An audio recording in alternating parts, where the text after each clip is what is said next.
Next हमारे पास है gear train के बारे में। तो देखिए, गियर ट्रेन जो होता है हमारे पास वो अलग अलग तरह की होती है। तो गियर ट्रेन एक एक करके सारी चीजों को समझेंगे। गियर ट्रेन किस तरह के होते हैं, गियर ट्रेन किसे कहते हैं, ट्रेन किसे कहते हैं जब एक दूसरे के साथ आगे की आगे जोड़ा जाता है। जैसे हमारे पास जो रेलवे में हम यूज करते हैं ट्रेन, हम उसको बोल देते हैं। तो वो ट्रेन क्या है, एक इंजन है, पीछे डिब्बे लगे हुए हैं पीछे, तो वो उसको फॉलो कर रहे हैं।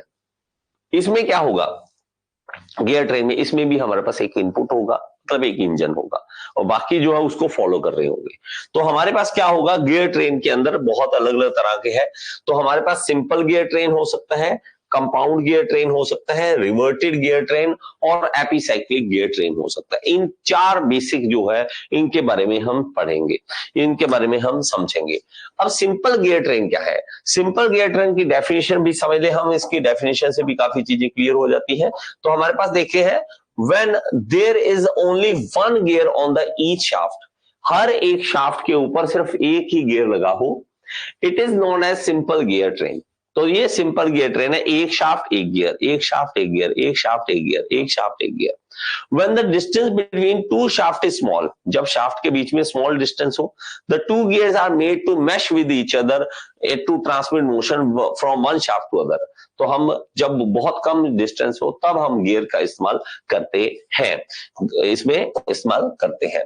तो हमारे पास इसमें देखेंगे तो ये सिंपल गियर ट्रेन की एक एग्जांपल है। एक शाफ्ट के ऊपर गियर ड्राइवर है, ये ड्रिवन है, ये ड्रिवन है, ये ड्रिवन है, ये हमारे पास आगे लेके चलता है। ये कुछ इस तरह का दिखेगा आपको, ये भी एक तरह का गियर ट्रेन। आगे भी गियर आगे जोड़ते जाएं, जितने मर्जी जोड़ते जाएं, तो वो गियर ट्रेन की एग्जांपल हमारे पास बन जाएगा। अब इसके अंदर हम जब देखेंगे, यहां पे चलते हैं और इस चीज को समझते हैं। ये देखिए, इसके अगर मान लीजिए T1 टीथ है, इसके T2 है, इसके T2 है, इसके आरपीएम N1 है, तो इसके आरपीएम N2 है। तो इसके लिए सिंपल सा एक फॉर्मूला याद रखना है कि हमारे पास इसकी रेशो, मतलब हमारे पास इसका और टीथ का उल्टा होता है हमेशा। क्या, N1/N2 जो है वो आ जाएगा हमारे पास T2/T1, T2/T1।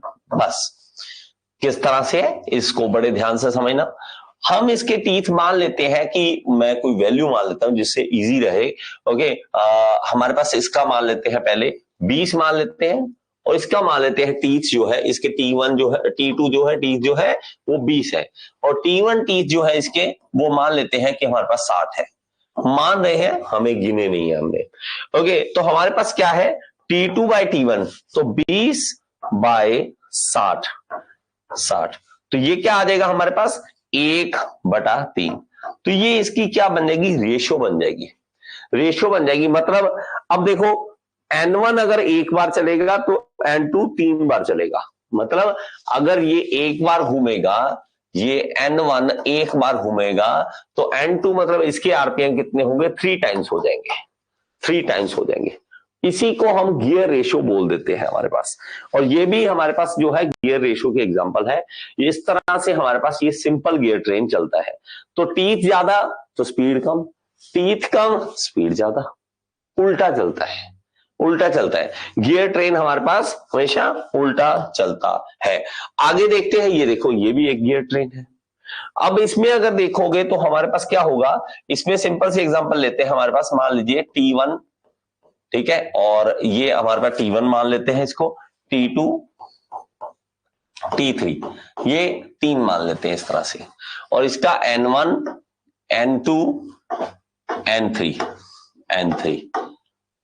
ओके, तो इसमें क्या होगा, T1/T2 जो होगा वो होगा, आपस में जो रेशो रखेंगे वो N2/N1 रखेंगे, और इसकी दोनों के आपस में रेशो क्या रहेगी, T2/T3 इक्वल टू N3/N2। इन दोनों की आपस में रेशो रहेगी। इस तरह से आपस में रेशो निकाल सकते हैं कि इन दोनों की आपस में और इन दोनों की आपस में। अगर हम इन दोनों को मल्टीप्लाई करते हैं तो T1/T2, T2/T3, तो ये आ जाएगा N2/N1, और ये आ जाएगा N3/N2, ये आ जाएगा। तो हमारे पास क्या आ जाएगा, T2, देखो T2 जो है हमारे पास T1 T2, ठीक है, ये रहा, ये देखिए आपस में कैंसिल।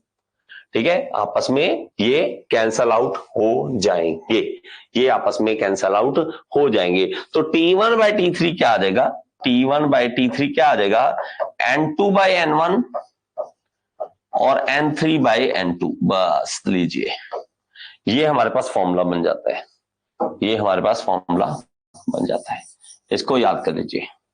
मतलब सिंपल गियर ट्रेन में हमें कैसा करना है ये देखिए। और एक और बात हमेशा याद रखें, इसकी हमेशा चीज बात रखें याद, जो भी आपस में गियर होंगे, आपस में गियर मैच करते हैं तो हमेशा ऑपोजिट टर्न करते हैं। क्या करते हैं, ऑपोजिट टर्न। अगर मान लीजिए कि ये देखिए, ये वाला गियर किस तरफ टर्न कर रहा है, इस तरफ, मतलब क्या है, एंटी क्लॉकवाइज, और ये क्या कर रहा है, क्लॉकवाइज।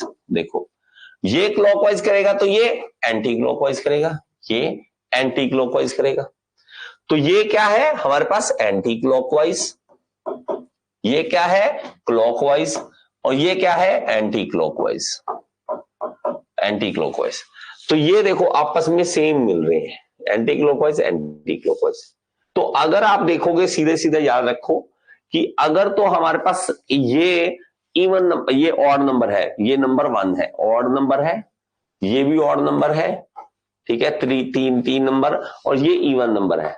तो इवन नंबर वाले सेम चलेंगे सिंपल गियर ट्रेन में, इवन वाले सेम डायरेक्शन में घूमेंगे, और ऑड वाले सेम डायरेक्शन में घूमेंगे। इस चीज को याद रख लेना, इवन नंबर वाले सेम डायरेक्शन में चलेंगे और ऑड नंबर वाले सेम डायरेक्शन में चलेंगे। कहेंगे स्पीड रेशियो, क्या कहेंगे हम, स्पीड रेशियो। स्पीड रेशियो क्या होती है हमारे पास, स्पीड रेशियो का मतलब है कि ड्राइवर कितनी स्पीड पे चल रहा है और ड्रिवन कितनी स्पीड पे चल रहा है। सिंपल सी बात कि ड्राइवर कितनी स्पीड पे चल रहा है, speed of driver to the speed of driven, speed of driver, speed of driver, driver की कितनी स्पीड है, और speed of driven, speed of driven. इसको हम क्या कह देंगे हमारे पास, ये स्पीड रेशियो कहलाएगा। तो अगर इसको देखेंगे तो N1 माना था, इसको N2 माना था, N1/N2। लेकिन दूसरा एक आता है ट्रेन वैल्यू, ट्रेन वैल्यू, ये इसका उल्टा है, बस इसका उल्टा ले लीजिए। क्या, speed of driven, speed of driven by speed of driver, speed of driver, बस उल्टा कर दीजिए। तो हमारे पास क्या आ गया, N2/N1। तो अगर आप देखोगे एक दूसरे के उल्टा है, इसलिए कई बार आपसे पूछता है तो आप कहेंगे क्या, कि ये दोनों आपस में इनवर्सली है, स्पीड रेशियो एक दूसरे के उल्टा है, स्पीड रेशियो और ट्रेन वैल्यू एक दूसरे के उल्टा है, ट्रेन वैल्यू। अगर आपसे कुछ इस तरह का पूछता है तो आपने ये वाला आंसर देना है।